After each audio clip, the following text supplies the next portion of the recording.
Good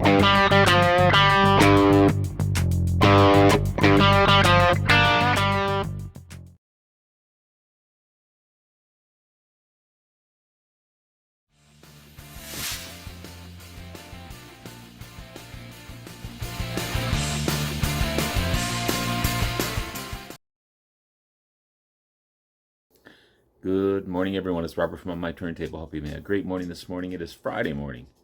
As always, a coffee kind of morning. Sun is shining, but I think it's still cold out. It's deceiving. We had such nice weather, and now it's back to winter, but I guess it still is the end of February, so can't do much about that. Yesterday I watched my friend Mr. Glen Kellaway from the basement. Cool take on a topic that I never thought of, but it made sense.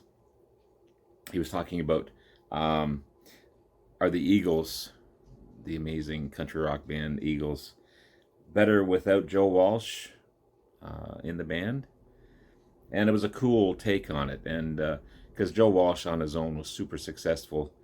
Yes, he made a ton of money with the Eagles, but did it really help the Eagles become a better band?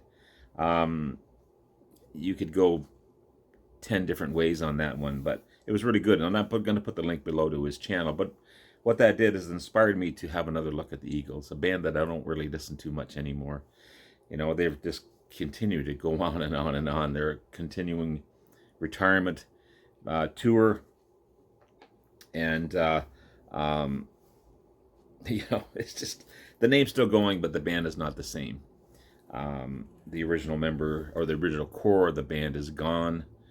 Some members have passed away, and I think Don Henley is the only surviving member, the original surviving member of the band.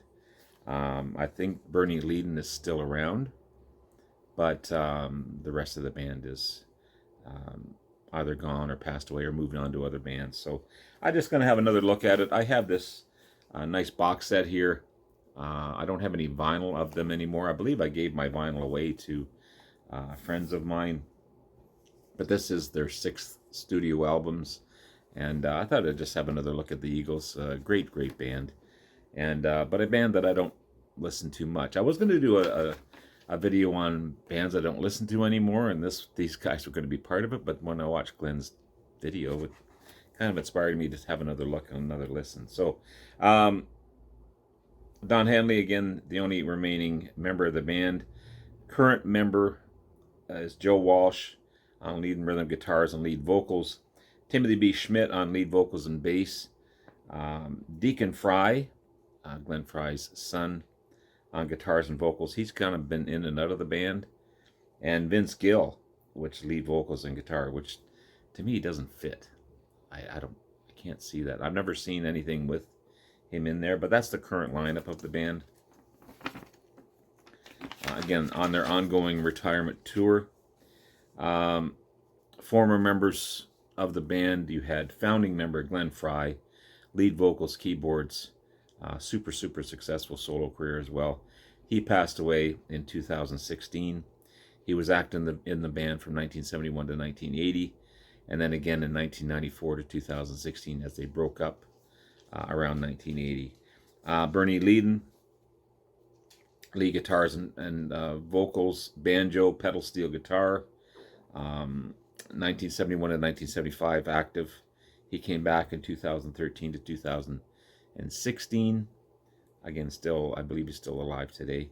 Randy Miser on bass and lead vocals, rhythm guitar. He was active in the band from 1971 to 1977.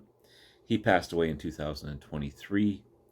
And Don Felder, who is still around, on lead guitars, banjo, steel guitar, mandolin, lead vocals on one track, I believe.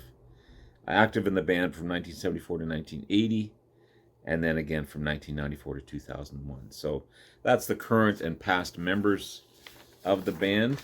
As I said, I don't listen to them much anymore, but Glen's video inspired me to have another look. So this is their debut. simply titled Eagles. So like everyone keeps on saying the Eagles, but it actually is just Eagles. 1972 release, platinum selling album. Huge debut album for the band. 3 big singles off the album, produced by Glen Johns, who had a hand in the Beatles, that other band. You got Take It Easy, Witchy Woman, Peaceful Easy Feeling. Excellent country rock album. And that helped them gain popularity in that genre as well. And that's where they were known for the longest time, as a country rock band. Rolling Stones ranked the album at 368 of the top 500 albums of all time. And great 4-piece band. Great 4-piece, simple band. You got Glenn Frey, Don Henley, Bernie Leadon, and Randy Meisner. And yeah, it's a super cool album with those 3 big singles on there. So that's the Eagles. Sorry, Eagles. Here, I just said it again. Their second, you have Desperado. Okay. Again, these are all on the Asylum Records label. 1973 released their second studio album, again produced by Glen Johns. Album was based on the Old West theme. The only album that the band appeared on the cover that I'm aware of. I believe that's the only photo of the band of any of the studio albums that they put out. Desperado, the song, the title track, is listed as one of the top 500 songs of all time. It's amazing. And 2 other singles, Tequila Sunrise and Outlaw Man. In year 2000, the album was inducted in the Grammy Hall of Fame, which is cool. And same lineup as their debut album. There's a cool photo in the back. But yeah, awesome album, awesome stuff. Cool country rock. Then you have their third, On the Border. Okay. Again, on the Asylum Records label. 1974 release. Glen Johns only produced 2 songs, and then he was replaced with, and I'm going to butcher this name, Bill Seismic. Is that correct? As the band wanted more of a rock sound. Bill Seismic produced Joe Walsh's album, The Smoker You Drink, The Player You Get. So again, there's that tie between Joe Walsh and the band, for sure, as he would join the band later on in life.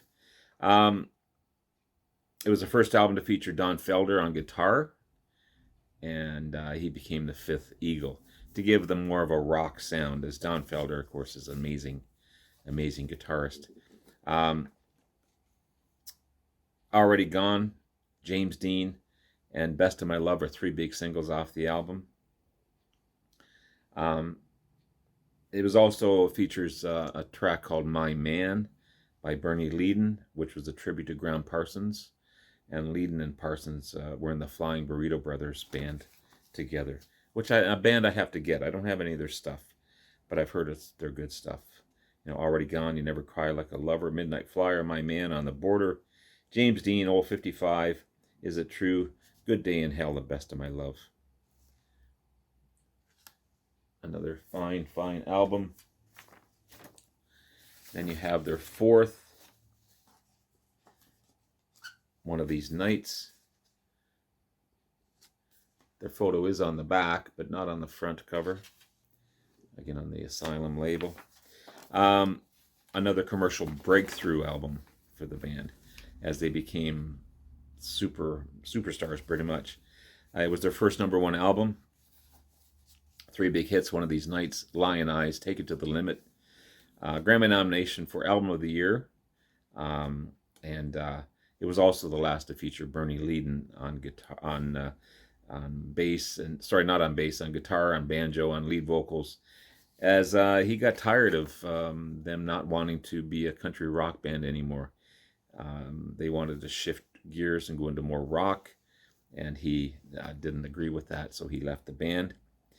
He was replaced with Joe Walsh, as Glenn talked about in his video. And it was also the only album to feature Don Felder on lead vocals on a track called Visions.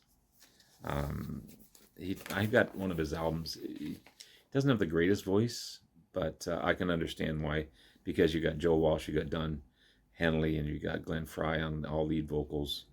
You also had Randy Meisner on vocals as well. So 4 main singers.